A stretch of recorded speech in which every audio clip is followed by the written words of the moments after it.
ayyuhalladzina amanu la tuqaddimu baina yaday Allahi wa rasulih wattaqullaha innallaha sami'un alim. Menjalankan perintah, menjauhi larangan. Kenapa berat dilakukan? Karena perintah ada beban di situ. Kenapa? Perintah ada beban di situ. Dan larangan biasanya adalah sesuatu yang enak-enak. Kenapa menjalankan perintah Allah, menjauhi larangan itu berat? Masa wis kelalen? Kenapa? Karena perintah itu ada bebannya. Larangan biasanya enak-enak.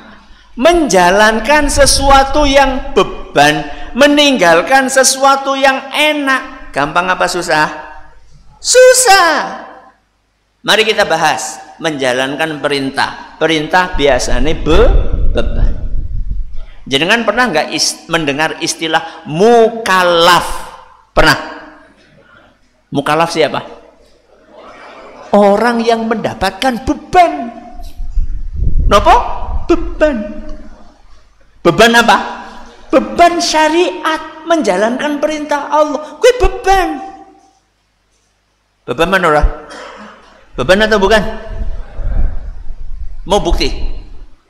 Subuhan mangkat mau masjid. Gampang apa angel? Gampang apa angel? Kenang apa? Ngantuk. Apa maning? Atis. Apa maning? Udan. Apa maning? Esi arif. Kasure empuk, selimute anget, beban. Oke. Puasa beban enggak? Kenapa? Kencot, ngelak, ya. Zakat beban enggak?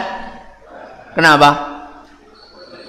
Lu kesel-kesel kerja kok dipotong berapa? 2,5%. Beban. Oke, ini ngomongin apa? Perintah. Larangan enak enggak? Contohnya larangan enak disuruh ditinggalkan. Contohnya Bu, ngerumpi. Apa Bu? Ngerumpi enak orang? Hah? Mulane mbok betah ngerumpi? Kenapa? Enak. Mulut, lisan itu ada syahwatnya. Jadi syahwat itu nggak cuma syahwat perut, nggak cuma syahwat kemaluan, lisan pun ada syahwatnya. Syahwatnya apa? Ngerumpi. Mulane wis ngerumpi, apa maning dikancani kopi? Karo apa maning? Kacang goreng. Wah, gue bisa nganti berjam-jam gue. Kenapa? Nikmat. Tapi itu harus ditinggalkan. Sesuatu yang nikmat harus apa? Ditinggalkan karena haram. Apa maning? Nikmat, enak, tapi kudu ditinggalkan. Dolanan HP. Menghabiskan waktu dengan main HP. Bukan menggunakan HP untuk hal bermanfaat, menghabiskan waktu untuk main HP. Enak. Buktinya dalam sehari kita habiskan waktu berapa jam untuk main HP. Tapi karena itu dilarang, sebab membuang-buang apa? Waktu. Akhirnya harus kita tinggalkan, padahal itu enak.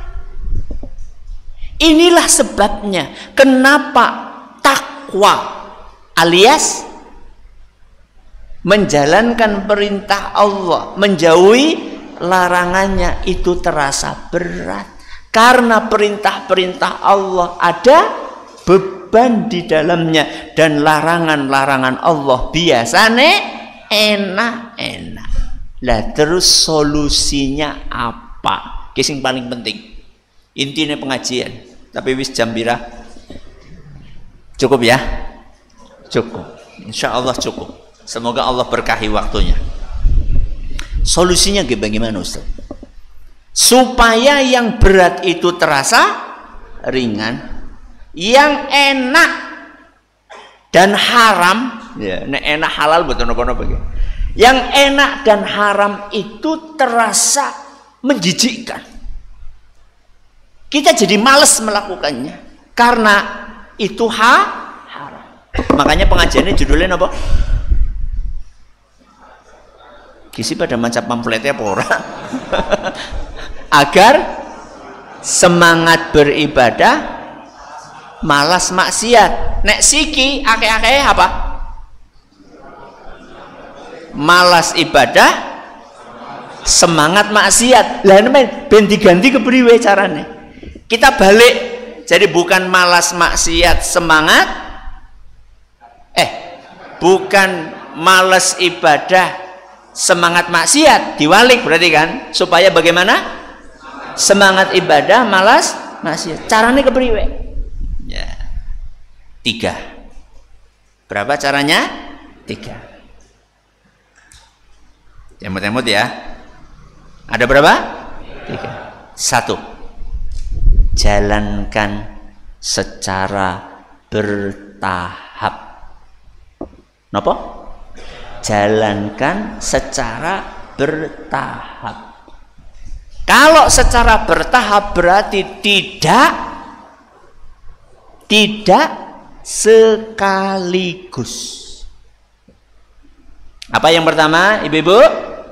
Jalankan secara bertahap, tidak sekaligus. Saya tanya sama jenengan, perintah-perintah Allah itu banyak apa sedikit? Banyak. Larangan Allah itu banyak apa sedikit? Banyak. Kalau kita kerjakan sekaligus semuanya bisa atau tidak? Tidak. Tidak bisa. Ada batu bata. Ada apa? Batu bata. Setrek. Kita disuruh ngapain? Bongkar. Disuruh mindah. Apa yang kita lakukan? Pindahkan secara bertahap. Lah kesuwen, langsung baik, suntek. Apa yang terjadi? Ya hancur. Gak bisa. Sunnatullah mengajarkan kepada kita segala sesuatu itu perlu dilakukan secara apa? Bertahap. Kita ulangi, perintah Allah banyak apa sedikit? Larangan Allah banyak apa sedikit? Kita mulai dari yang mana? Perintah Allah banyak, larangan Allah juga banyak. Kita mulai dari yang mana? Untuk mengetahui mulai dari yang mana, maka kita harus paham perintah Allah itu hukumnya ada 2. Ada yang hukumnya wajib, ada yang hukumnya sunnah. Larangan Allah itu juga ada 2. Ada yang hukumnya haram, ada yang hukumnya makruh. Bertahap itu maksudnya mulailah melakukan perintah yang hukumnya wajib, sing sunnah nyusul. Napa? Jalankan perintah yang hukumnya wajib, sing sunnah nyusul. Berarti kalau larangan, mana yang kita tinggalkan dulu? Yang haram-haram dulu. Sing makruh-makruh nyusul. Nyusul diapakan? Ditinggalkan. Kita ulangi. Takwa itu apa?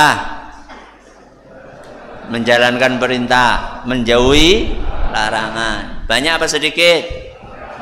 Hukum perintah ada berapa? Ada 2. Ada yang wajib, ada yang sunnah. Hukum larangan ada berapa?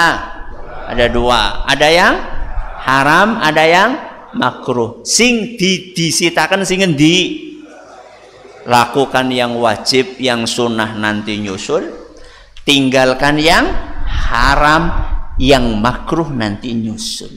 Kalau kita jalankan ini secara bertahap, insya Allah akan terasa lebih nopo ringan.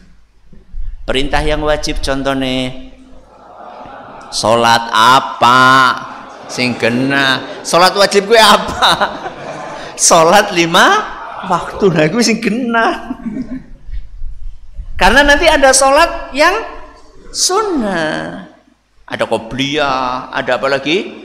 Ba'diyah, terus ada duha, ada tahajud, ada sunnah wudu, ada tahiyatul masjid. Kan banyak banget. Kalau kita langsung mulai melakukan semuanya, biasanya orang kuat. Dan kalau dipaksa biasanya kapok. Kayak wong ora tau salat, ujuk-ujuk langsung terawih. Mangkat malam pertama. Malam kedua kapok salat kok suwe temen. Kenapa apa? Karena ora tau salat. Begitu salat langsung berapa rakaat? 11 atau 23. Loh, subuhan dong rakaat ora tahu. Ujuk-ujuk langsung 11, ya kapok. Maka mulai dari yang wajib. Salat apa? 5 waktu. Nah, nanti dengan berjalannya waktu, setelah dia mulai menikmati, maka dia akan pengen nambah. Nambah yang apa? Sunnah. Jadi aja dipaksa di sini. Jangan dipaksakan. Kaidah hijrah itu seperti itu jamaah. Kaidah hijrah. Hijrah itu kan pengen mengubah diri. Jangan ekstrim, jangan berlebihan. Karena biasanya nek berlebihan, gue baliknya ya berlebihan juga biasanya. Orang tahan biasanya. Jadi lakukan secara nopo? Bertahap. Dah. Yang kedua, pahami bahwa ibadah itu nikmat dan maksiat itu menggelisahkan. Apa yang kedua, Pak? Pahami bahwa ibadah itu nikmat, maksiat itu menggelisahkan. Jenengan itu pengen hidup bahagia apa gelisah? Bahagia apa gelisah? Berarti men bahagia pripun? Lah, mau apa nomor loro? Ben bahagia ibadah. Ben boten gelisah aja maksiat. Niku kuncine. Apa hubungannya Ustadz ibadah dengan kebahagiaan, maksiat dengan kegelisahan? Jamaah yang kami hormati, kebahagiaan atau kegelisahan itu berawal dari kondisi hati.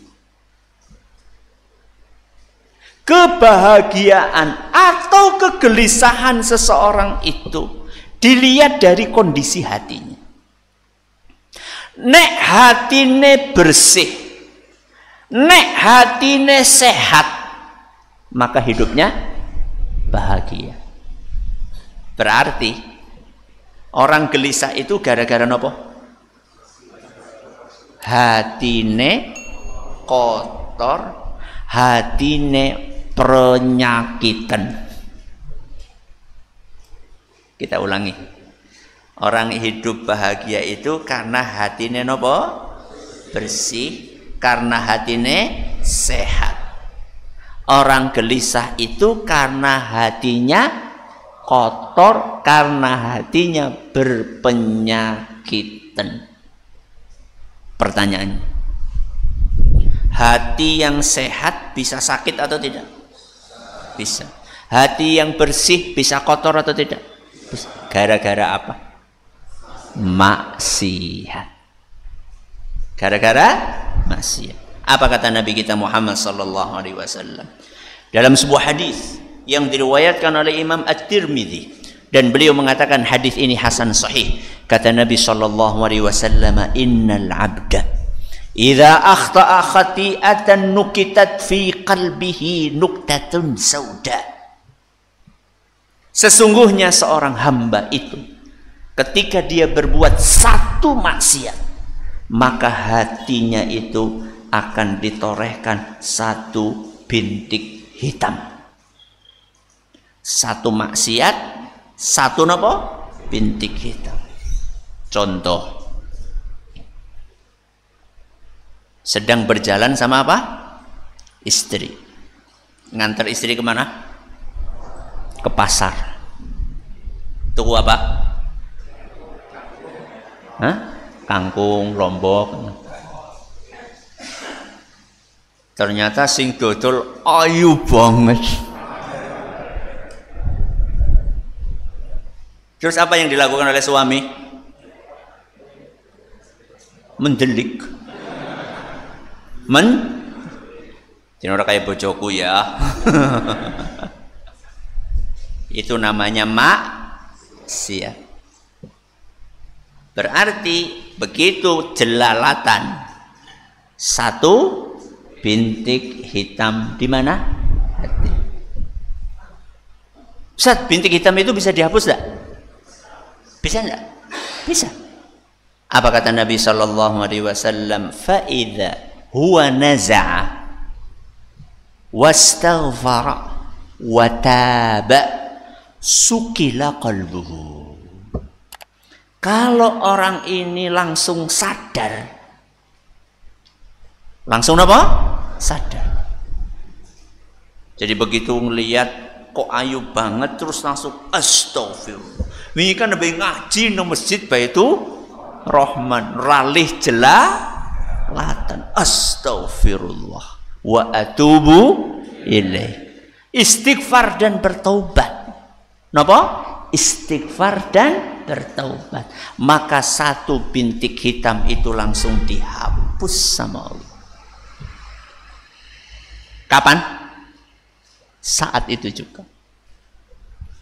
Terus bintik hitam itu bisa nambah? Bisa. Kalau maksiat lagi.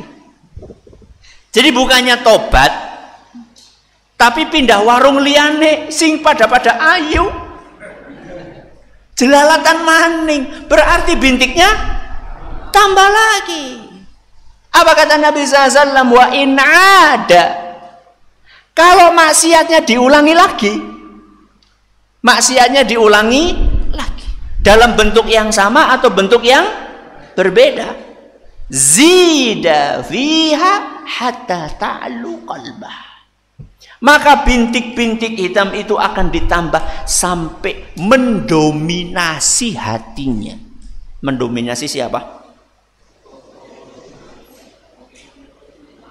Bisa gitu, nganti ireng.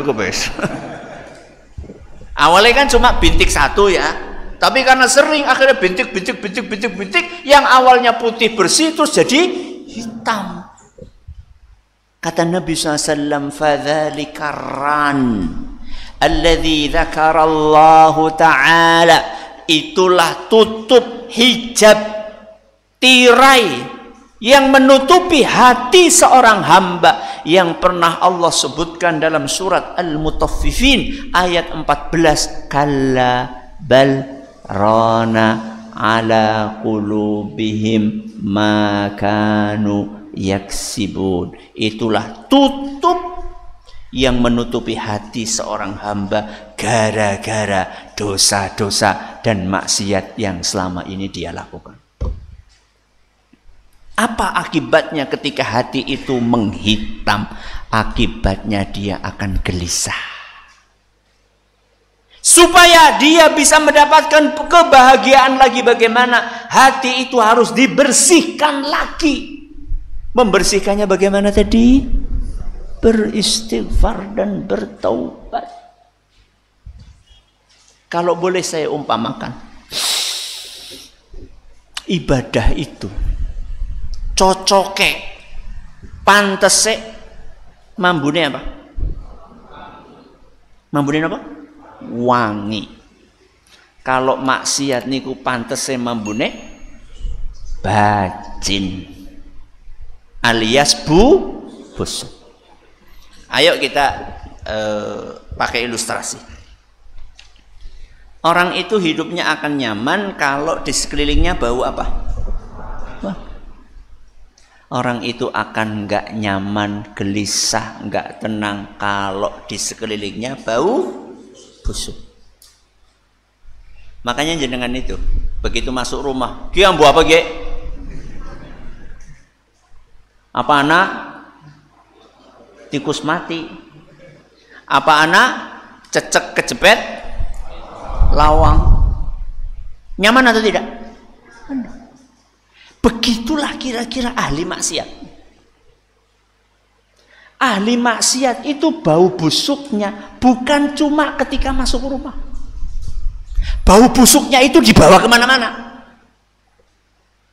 Sehingga dia tidak tenang. Di kantor gak tenang.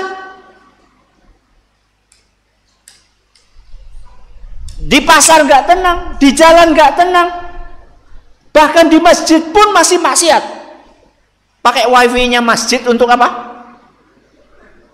Nonton. Nonton apa? Film. Film apa? India. Film apa maning? Korea. Nonton konser musik pakai wifi masjid. Sampai di masjid pun dia bermaksiat. Berarti dia membawa busuk kemana-mana.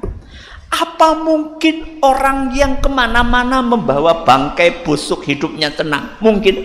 Ora mungkin, Pak. Ora mungkin. Berarti sebaliknya apa? Kalau kemana-mana kita membawa apa tadi? Parfum, minyak wangi. Tenang atau tidak? Tenang. Enak. Di rumah tenang. Di kantor tenang. Di masjid, apalagi di masjid. Wong nang masjid malah ngaji. Ngajine fokus, orang nganggo buka-buka apa? Lagi ngaji malah main game sih. Gak tenang. Kalau kita senantiasa rajin beribadah, beramal soleh, maka ibarat di sekeliling kita disertai dengan apa tadi? Parfum yang baunya harum. Dah. Apa yang kedua, Bu? Pahami bahwa ibadah itu nikmat. Maksiat itu menggelisah. Ibadah nikmat enggak? Temenan. Salat nikmat enggak? Nikmat. Nah imamnya macamnya dawa kepriwe? Tambah nikmat? Masya Allah. Bener ya. Abang gerundel. Nah. Jamaah. Kita bisa merasakan nikmatnya sebuah ibadah. Gue ora ujuk-ujuk. Ora ujuk-ujuk. Ora ujuk-ujuk siapa? Enggak tiba-tiba. Enggak ada orang menikmati sebuah ibadah instan. Jadi sampai bisa menikmati itu ada apanya? Ada prosesnya. Proses awalnya apa? Harus dipaksa. Harus apa? Dipaksa. Kenapa? Karena nafsu protes. Nafsu apa? protes. Ketika jenengan subuh-subuh berangkat ke masjid, yang protes itu salah satunya nafsu. Nafsu itu harus dilawan. Nah, pertama kali harus dipaksa. Kudu sholat 5 waktu itu, kalau kita nuruti nafsu, nuruti setan, nggak bakal berangkat ke masjid. Maka pertama harus dipaksa. Setelah kita paksa, nanti ibadah itu akan menjadi sebuah kebiasaan. Sebuah apa? Kebiasaan. Berarti sudah naik level ya. Bukan lagi dipaksa tapi menjadi apa? Kebiasaan. Setelah jadi kebiasaan nanti akan naik level menjadi sebuah kebutuhan. Apa? Kebutuhan. Kebutuhan gue ya kira-kira kalau nggak dilakukan rasanya anasing hilang. Jadi orang itu baca Quran kalau sudah rutin menjadi kebiasaan kebutuhan setiap hari minimal 1 juz, kok nggak baca 1 juz, itu ada apa ya, kok ora kepenak temen ya, anasing hilang, ada yang kurang. Setelah menjadi kebutuhan baru nanti akan menjadi sebuah kenikmatan. Berarti orang ujuk-ujuk apa? Nikmat banget. Harus diawali dengan apa tadi? Pemaksaan. Terus kebiasaan. Terus kebutuhan, baru kenikmatan. Jenengan wis gutul ngendi? Gutul ngendi? Ya, jawab sendiri-sendiri aja. Mbok riya. Dah, ini yang keberapa? Kedua. Yang pertama apa, Pak? Apa? Jalankan secara bertahap. Yang kedua apa? Pahami bahwa ibadah itu nikmat, maksiat itu menggelisahkan. Yang ketiga, yang terakhir, berdoalah kepada Allah. Apa? Berdoalah kepada Allah. Kenapa Ustaz? Inna qulubal ibadi baina asbu'aini min asabi'ir rahmani yuqallibuha kaifasha.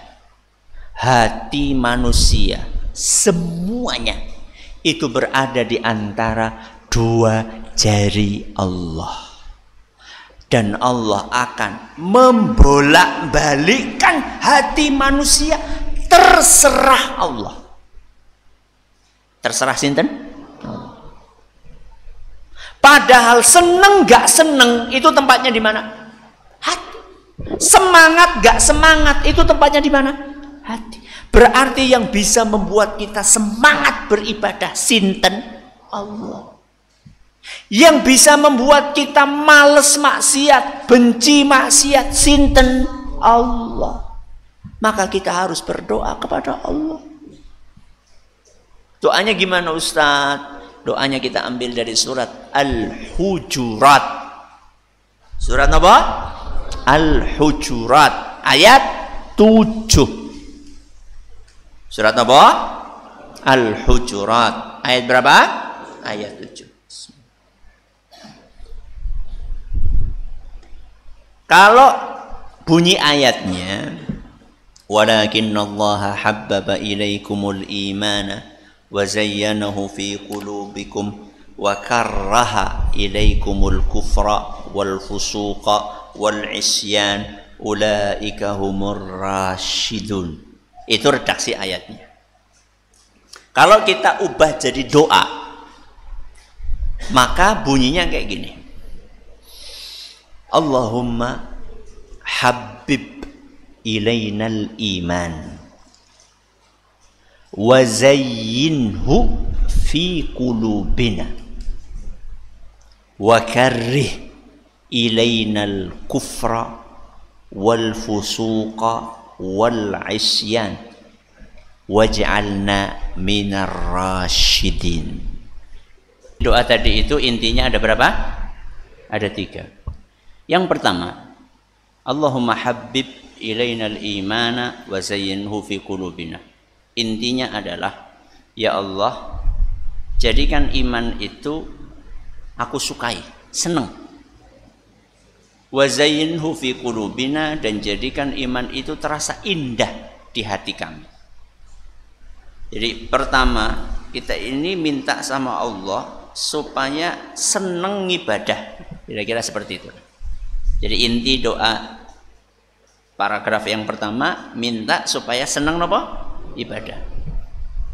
Supaya senang sholat, supaya senang ngaji, supaya senang birrul walidain, supaya senang baca Quran, supaya senang zikir. Itu intinya yang pertama. Yang kedua, wa karrih ilaina al-kufra wal fusuqa wal isyan. Ya Allah, jadikan aku enggak suka terhadap kekufuran, kefasikan, kemaksiatan. Intinya kita minta sama Allah supaya benci maksiat. Jadi maksiat itu dijadikan sesuatu yang menjijikkan, sesuatu yang kita nggak tertarik, walaupun aslinya manusia tertarik nopo masih. Kita minta kepada Allah supaya sifat bawaan tadi, senang maksiat tadi itu supaya diubah sama Allah. Jadinya bukan senang tapi nopo benci, males, bebeh. Jadi diajak maksiat gue lah orang enak. Ya. Berubah jadi suka menjadi tidak suka, itu yang bisa hanya siapa? Allah. Mengubah sesuatu yang awalnya kita sukai menjadi tidak kita sukai, yaitu maksiat, itu hanya Allah yang bisa. Maka kita minta kepada sinten? Allah. Yang terakhir, waj'alna minar rasyidin, itu kira-kira ya minta supaya istiqomah. Jadi senang ibadah, benci maksiat ini bukan sehari dua hari, tapi nanti mati. Nah, kira-kira seperti itu. Waj'alna minar rasyidin, jadikan saya lurus, istiqomah di dalam ketaatan ini sampai aku meninggal dunia. Berarti tips supaya senang ibadah, benci maksiat berapa? 3. 1, lakukan bertahap. 2, pahami bahwa ibadah itu nikmat, maksiat itu menggelisah. 3, berdoalah kepada Allah. Mudah-mudahan bermanfaat bagi kita semuanya. Nek esih kurang, akan bayar radio Insani. Radio apa? Insani. Berapa gelombangnya? 88.8 FM. Mudah-mudahan bermanfaat. Terima kasih atas perhatiannya. Mohon atas segala kurangannya. Kita akhiri dengan doa kafaratul majlis. Subhanakallahumma wa bihamdika asyhadu an la ilaha illa anta astaghfiruka wa atubu ilaik. Assalamualaikum warahmatullahi wabarakatuh.